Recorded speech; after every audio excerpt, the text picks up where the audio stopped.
Hi everybody, my name is Kevin Non-Tradicath, and I'm the non-traditional Catholic, or maybe non-traditional ex-Catholic. I guess it just kind of depends on how you define your terms. And today I thought I would do a quick video on why I even start my videos the way that I do.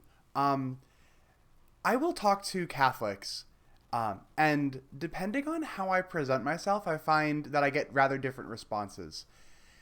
If I start a conversation telling a Catholic that I'm an ex-Catholic, they'll ask me if I'm excommunicated or if I ever wrote the letter to the bishop of the diocese in which I was baptized in order to get my name struck from the books or something like that. And as long as I say no, which is true, then the Catholic will often say, like, well, then you're still a Catholic. By definition, they're right. I am still Catholic. By definition. However, I find that if I start the conversation by calling myself a Catholic, or sometimes I'll try to be even extra honest and I'll say I'm a non-practicing Catholic, because that's undeniably true. I don't practice the Catholic religion. They'll often say, "Well, why don't you just call yourself what you are, an ex-Catholic?" And that's like a little odd, isn't it? That I get both. But why am I even calling myself, like, why do I have this predisposition to want to retain the Catholic moniker? Well, some of it has to do with how I grew up. It's just the culture. That's a part of me that I can't change. Why not reclaim what I can? Okay. But there's another part of it too. And that has to do with community. Religion is uniquely good at building community. And that was a theme in Trent Horn's video that just came out maybe an hour ago, called Revisiting a Christian Rock Star's Deconversion. I'm going to play a clip from it in which the lead singer, ex-lead singer of Hawk Nelson, discusses why he left Christianity, but then also things that he's thinking about now as he wrestles with theism. And he touches on the community aspect. So I'm gonna let a Christian rock star tell you about it. I don't.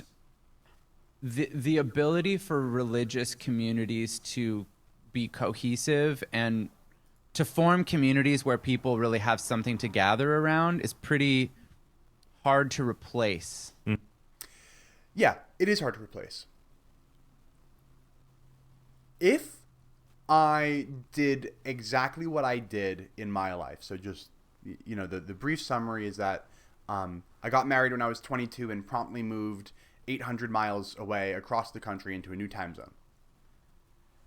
If I had gone to another traditionalist Catholic chapel, I would have had instant community. I could have gone to, I moved from the New York City area to the Chicago area. I know for a fact that there's traditional Catholic communities all around the Chicago area. The Institute of Christ the King would have been like a seamless transition for me coming from the FSSP. And if I had gone into the Institute of Christ the King, I would have been welcomed with open arms. Without it, I have no doubt in my mind that I would have been welcomed with open arms. Especially going in there as like hey everybody, I'm 22. I just got married because I didn't want to be living in sin. Here's my wife. We're a young traditionalist Catholic couple. We would have been rock stars. Not literally rock stars, but I think that the community would have been like, hey, it's awesome to see a young Catholic traditionalist couple. Welcome. And the other young couples would have invited us over for dinner. We would have been invited to like various church functions. I'm sure, I don't know the Institute of Christ the King, but that's how it was at my FSSP chapel. And yes, there was like a little bit of insularity going on within the chapel itself. Like chapel people didn't talk much with outside people. But as long as you're in the in group, you're in. You have community. I don't think I mentioned this in my the video that I like introduced my channel in, but when I was like 10 or 11, my family had a house fire. We lost the house that I grew up in. And so to be clear, we received a ton of generosity from a ton of people, non-Catholics included. So everybody was super generous.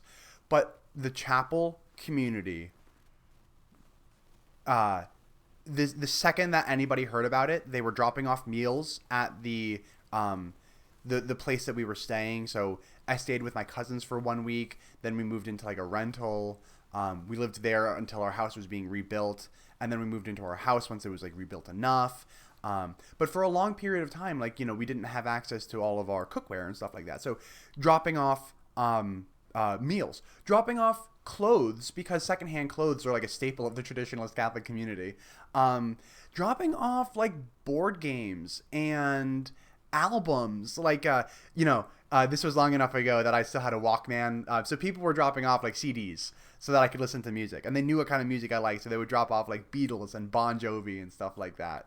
And those albums have a special place in my heart to this day because of the generosity of the people from my chapel. But, you know, outside my chapel too, it was very generous. But I think that generosity is a function of the community.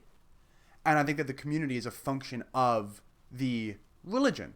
And now, of course, having a tight-knit community is not unique to traditional Catholicism, but it is something that traditional Catholicism does really well.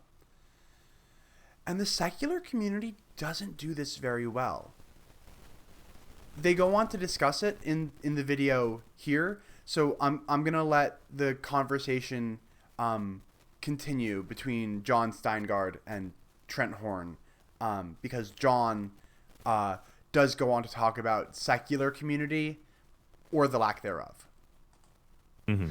So, like, what a church can be for a community, like, there aren't a lot of really good secular versions of that. I mean, you get sports teams, I guess, sometimes.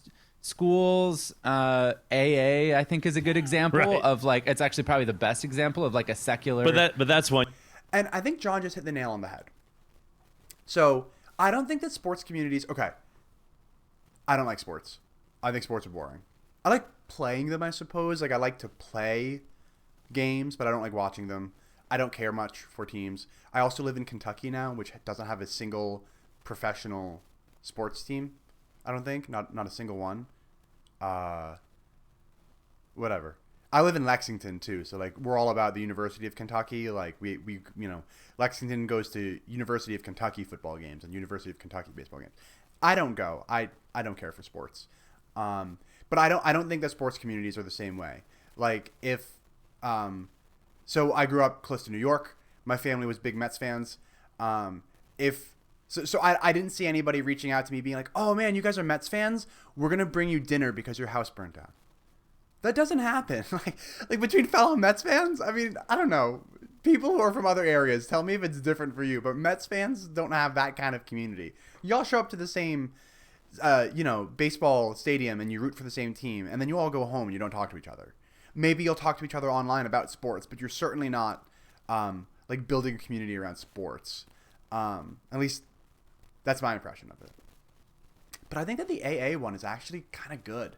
So I haven't been to AA. I did kind of struggle with alcoholism for like a year in college, just out of stress. Like I was drinking at like 8:30 a.m. and stuff, so maybe I should have gone. But I'm better now, and I didn't go. But my understanding from my friends who have been to AA is that it is like a real community. And the funny thing about AA is that it's kind of religious. One of the tenets of AA is like doing something for a higher purpose, and it's very common for AA communities to also be Christian communities, or at least spiritual communities. There is like the secular version of AA, and I forget what it's called, but AA is the best secular community. I might agree, because AA borrows from spiritual communities. Spiritual communities do community better than secular communities. I say that as somebody who does not actively believe in a God. I'm pretty not spiritual. My spirituality extends about as far as like Sam Harris. That's about it. But the traditional Catholics do community good. Really good. I want to reclaim some of that.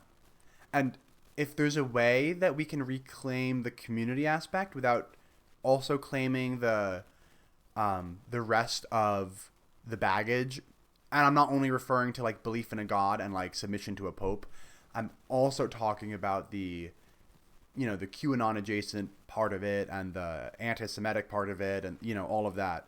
I would love to be able to leave all of that stuff behind, but reclaim some of the community part of it. How cool would that be if we could build a community of secular Catholics, people who have this awesome community, but they don't discriminate against gay folks, and there is none of that QAnon, Nephilim related tradcath stuff. How cool would that be? I think that'd be awesome. Imagine there was like a meeting place that everybody got together on a Sunday morning, and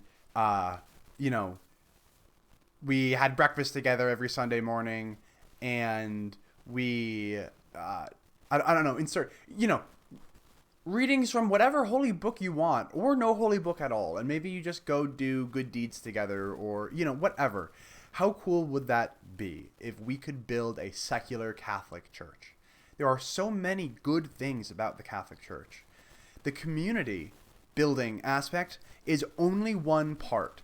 But, just to name a few, right? There's the entire hospital system in the U.S. is based off of something that the Catholic Church invented. The Catholic Church has been very good at building hospitals and just improving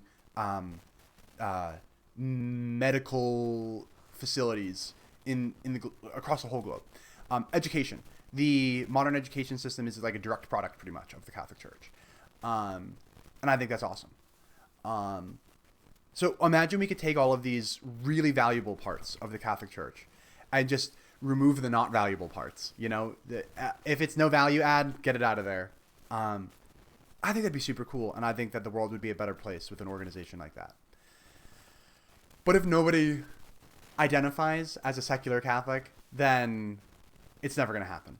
So here I am, yelling into the void, trying to call myself a non-traditional Catholic, which is really just my version of saying secular Catholic.